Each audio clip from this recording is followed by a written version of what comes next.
Back again. Hello. We're going to look at buckles. I had a dear friend who is no longer with us, I'm afraid. He would not have described himself as the world's greatest authority on buckles, but I can tell you now he was the world's greatest authority on buckles. And I was very lucky to be able to go over and have tea with him and listen to him for years and years and years. So none of this is any intelligence on my part. This is just listening to older and wiser people. And now he's gone, I feel it incumbent to pass all this stuff on, because I probably haven't got too long left. So this is just a brief introduction to buckles. We will return, believe me, but I just want to establish the periods and talk about the rarities and what it's possible to collect. Now, if you look at buckles, the period we're talking about is 1700 to about 1820, which doesn't seem very much. It's 120 years. Prior to 1700, you will be enormously fortunate to find a silver or a gold or even a base metal buckle that hasn't been found by a metal detectorist and is half rotted away. You can see them in museums, obviously, and you can go and they've preserved them by all the manner of techniques, but it's very difficult, nearly impossible, to find a buckle that dates before that. After 1820, buckles have start to become unfashionable things, and they become functional. They're still produced, particularly by London manufacturers. They're still used and required at court. And any of you that are watching this that will have seen King Charles III's coronation will know that he wore his coronation slippers with shoe buckles on them that were actually made specially by Clive Burr and commissioned by the Goldsmith Company, because you are supposed to wear shoes with buckles in court. So not as in on remand court, as in taking away, but court as in royal court, just to clear that up. Just in case any of you are up for a summons and pop into the court with a pair of buckles on, that would not go down well with the judge. So they have been continually produced even up to today. But really by 1820, they are less fashionable and they are more functional. And certainly by the turn of the 1900s, you only really see shoe buckles being produced for court, for the royal court, for appearing and matters of state and state occasions. We divide that 1820 to 1700 period into four main periods. We do it because of the styles that change, and we do it because of the way that they are hallmarked. Now, the key thing to say about most buckles is they will not have a full set of silver marks on them. Most of the early buckles will have a maker's mark and the standard mark just to show that they're silver. They will not have date letters. They will very rarely have town marks.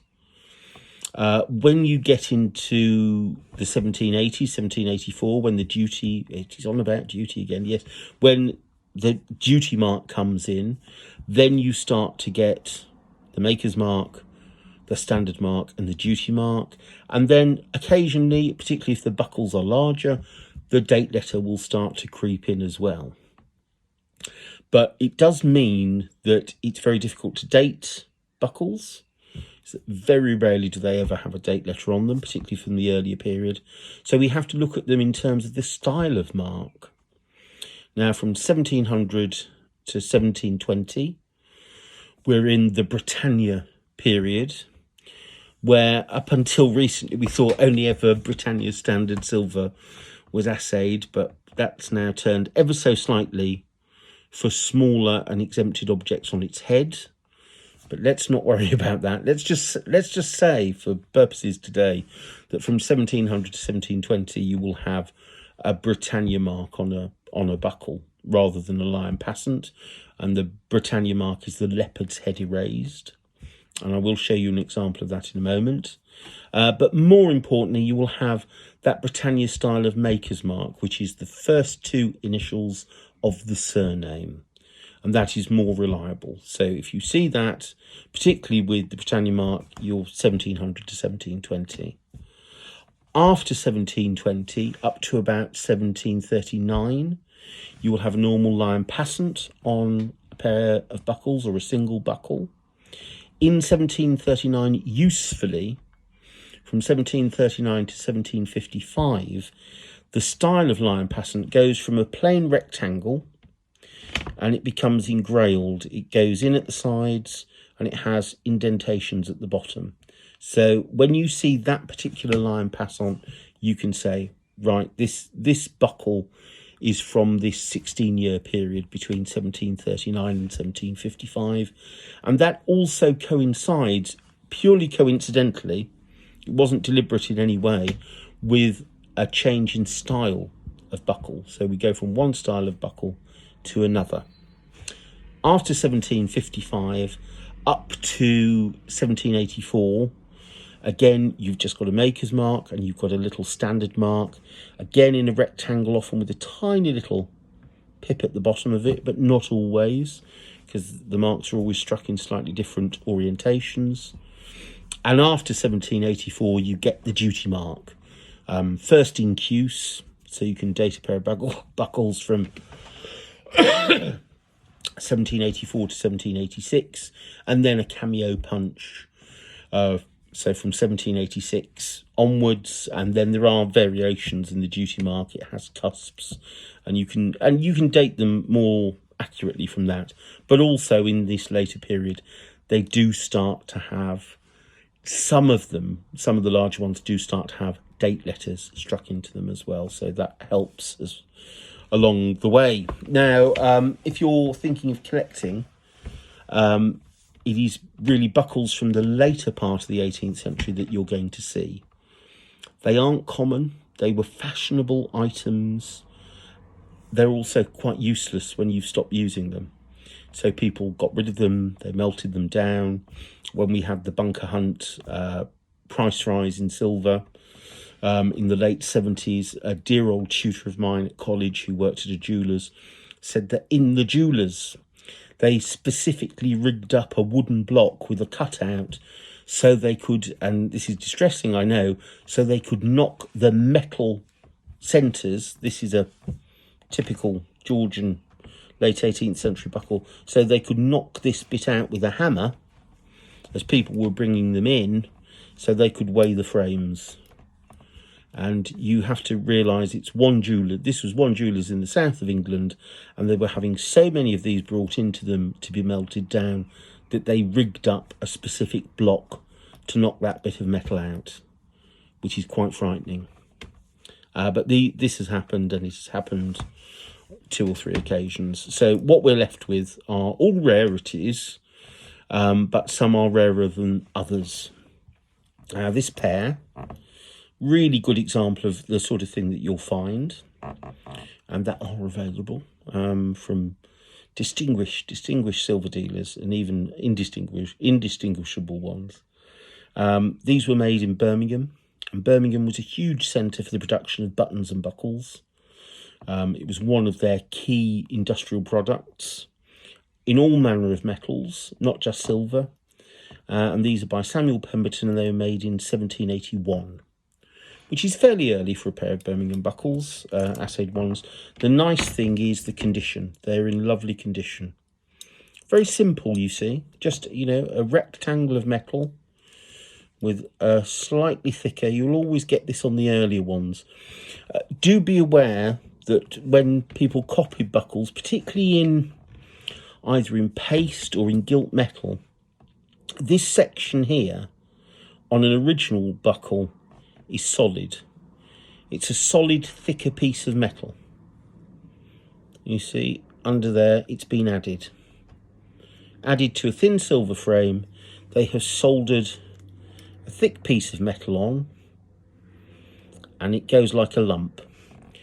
On 19th century copies, particularly late 19th century copies, this will be just a tube, this section here. So there'll be a bit of a tube here, there'll be the hinge, bit of a tube here, and you won't get that continuous bump. So always look for that. That's always the sign of a period. Those two sections soldered in, always the sign of a period 18th century buckle. Also, and this is more difficult to see, and people do reproduce these buckles a lot these days. There are lots of reenactors that want these actually to use, and they copy original buckles quite well, and if you don't know what you're doing, you can get fooled. Now, this section here, let's do the names of everything first. This is the frame, and this metal section here is the chape. This part of the chape, which is what would prong on to one section of your shoe buckle, and then it would secure the other. This is actually stamped flat out of two pieces. So it's originally like that, and they put a little groove in for the pin, and then they close it over and solder it. So it basically means when you're looking at an original one of these, you should, I mean, it can be quite difficult if they've gone over it, but you should see a faint line down there where the two pieces have been brought together. And if you don't see that, you have to start to worry a little bit that this has been replaced. Sometimes these buckles have been turned into Victorian belt buckles. They've had this removed. Sometimes they've been turned into brooches when they're more decorative. Lots of very decorative buckles, and this section gets removed. And there have been dealers in London that have been dealing in these for years, and they have become very adept at substituting this section on pairs of frames, beautiful frames that didn't have the chape to make them saleable again. Now I'm going on, so I'm going to stop it. I'm just going to briefly stop it here, and we'll get straight back onto it. But we're in for the long haul. This could be like sugar tongs. We could be going on forever. But I'll see you in a moment for part 2.